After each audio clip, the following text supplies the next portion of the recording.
kara söze tumağını vay Allah yey, tumağını vay Allah yey.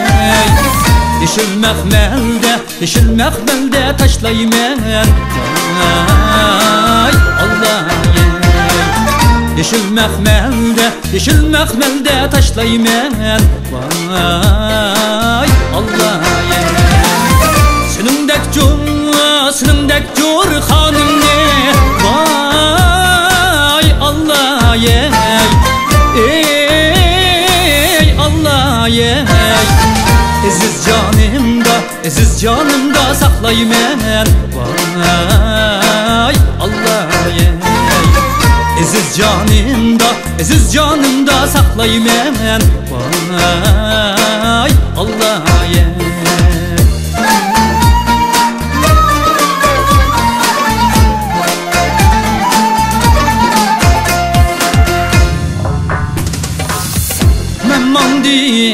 Men mandim kiçe billen ey Allah yey.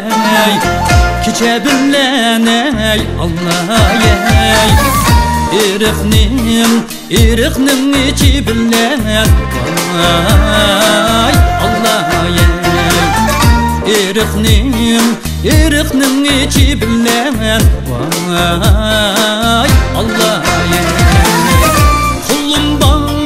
Kullum bağını kaptı vay Allah yey.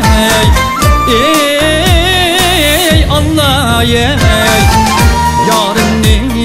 Yarımın saçı billen vay Allah yey. Yarımın saçı billen vay Allah yey. Yarım usul oynaydı, kışı karadız yarıma, küzü karadız yarıma. Örgülüp çörgülüp oynan henim yarıma. Örgülüp çörgülüp oynan henim yarıma. Barçı xəxnin arasıda kışı karadız yarıma, vay küzü karadız yarıma. Kızıl gülde kürünüp oynan henim yarıma. Kızıl gülde kürünüp oynan henim yarıma. Yarım bilen ikimiz kışı karadız yarıma, küzü karadız yarıma. Bir melide çoğ bulgan oynan henim yarıma. Bir melide çoğ bulgan oynan henim yarıma.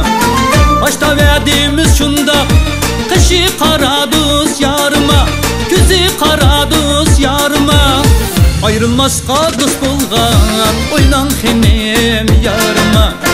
Ayrılmazqa dost bulgan oynan henim yarıma.